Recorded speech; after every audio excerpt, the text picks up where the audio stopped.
மாதிரி எப்படி இருக்க? ரொம்ப நாள் ஆளையே காணோம். சங்கர், ஒரு முக்கியமான விஷயமா தான் உனக்கு போன் பண்ணிருக்கேன். உன்னால எனக்கு ஒரு காரியம் ஆகணும். என்னன்னு சொல்லு.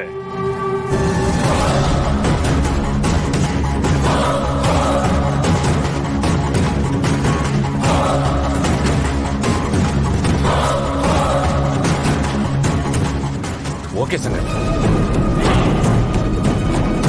மாரி, நீ பேசினவன் ரொம்ப நம்பிக்கையானவன் தானே? ஆமா மேடம், ரொம்ப வருஷம் பழக்கம். இன்னும் அரை மணி நேரத்தில் அவன் இங்க வந்துருவான் மேடம்.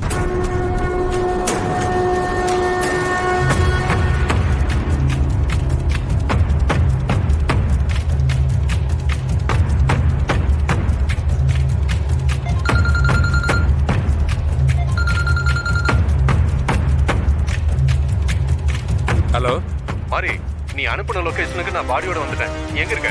நான் இங்க பக்கத்துல தான் இருக்கேன். நீ அங்கேயே வெயிட் பண்ணு, நான் இதை வந்துடுறேன். சரி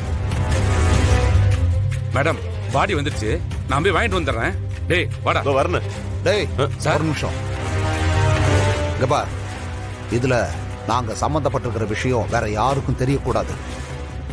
பாடியை கொண்டு வந்திருக்கிறவனை பொறுத்த வரைக்கும் இந்த விஷயத்துல நீ மட்டும்தான் சம்பந்தப்பட்டிருக்க. எக்காரணத்தை கொண்டும் எங்க பேரு ஒரு துளி கூட வெளியே வரக்கூடாது. புரியுதா?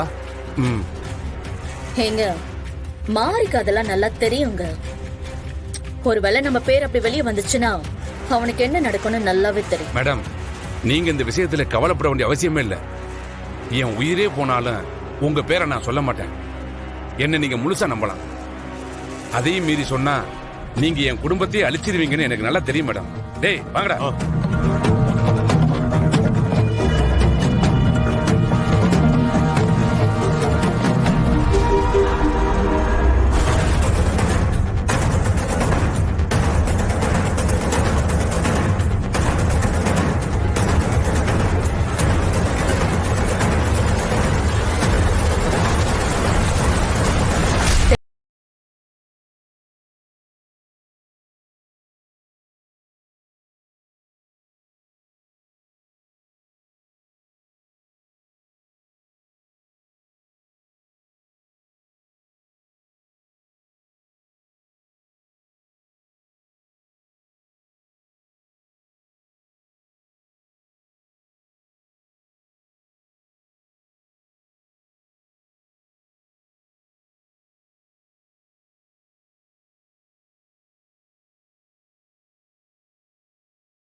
கடைசியில இப்படி ஆயிடுச்சு.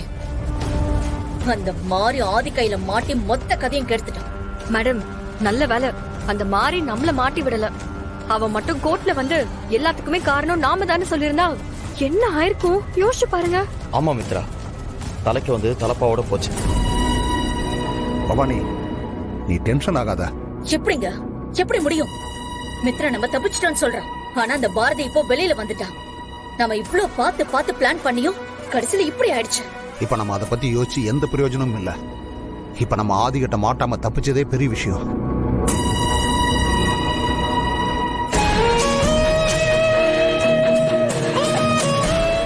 ரொம்ப தேங்க்ஸ் சார். ஏன் பாரதி, நான் எப்படி உங்களை அப்படியே விட்டுட்டு போக முடியும்? தமிழோட பர்த்டேக்கு நீங்க கூட இருப்பீங்கன்னு நான் தமிழுக்கு சத்தியம் பண்ணி கொடுத்துருக்கேன். அந்த சத்தியத்தை நான் காப்பாற்ற வேண்டாமா? அது மட்டும் இல்ல, துரையை நீங்க கொலை பண்ணிருப்பீங்கன்னு அந்த கடவுளே வந்து சொன்னாலும் நான் நம்பியிருக்க மாட்டேன்.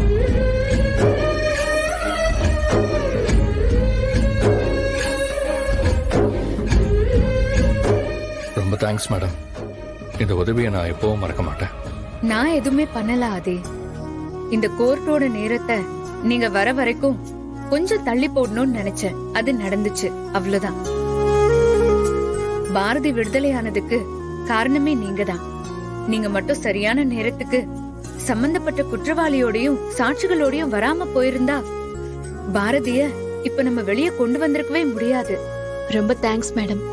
நீங்களும் என் மேல எந்த தப்பும் இருக்காதுன்னு நம்பிதான் எனக்காக வந்தீங்க. அதுக்கு நான் ரொம்ப நன்றி கடன் பட்டிருக்கேன். இது சட்டம் படிச்ச ஒவ்வொரு வக்கீலோட கடமை. 1000 குற்றவாளிகள் சட்டத்தோட பிடியில இருந்து தப்பிக்கலாம். ஆனா ஒரே ஒரு நிரபராதி கூட தண்டனை அனுபவிக்க கூடாது. சரி ஆதி, நான் கிளம்புறேன்.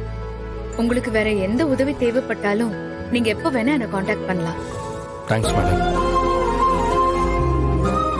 பாரதி, எனக்கு உங்ககிட்ட பிடிச்சதே உங்க நம்பிக்கை தான். இவ்ளோ பெரிய பழி உங்க மேல விழுந்தும் நீங்க தைரியமா அதை ஃபேஸ் பண்ண விதம் தான் எனக்கு ஆச்சரியமா இருந்துச்சு. எப்பவும் இதே மாதிரி தைரியமா இருங்க. நான் போயிட்டு வரேன். தேங்க்யூ. ஹே, போயிட்டு வரேன்டா. பாய். வரேன்.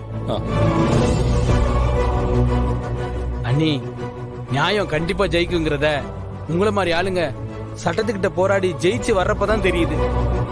அம்மா சீக்கிரமா வாங்கம்மா, எல்லாரும் போலாம். டேய், இப்பத்துக்கு இவ்வளவு அவசரமா போகணுன்ற? ஐயோ மாமா, இன்னைக்கு என்ன நாளுன்னு மறந்துட்டீங்களா? அக்காவுக்கு பர்த்டே.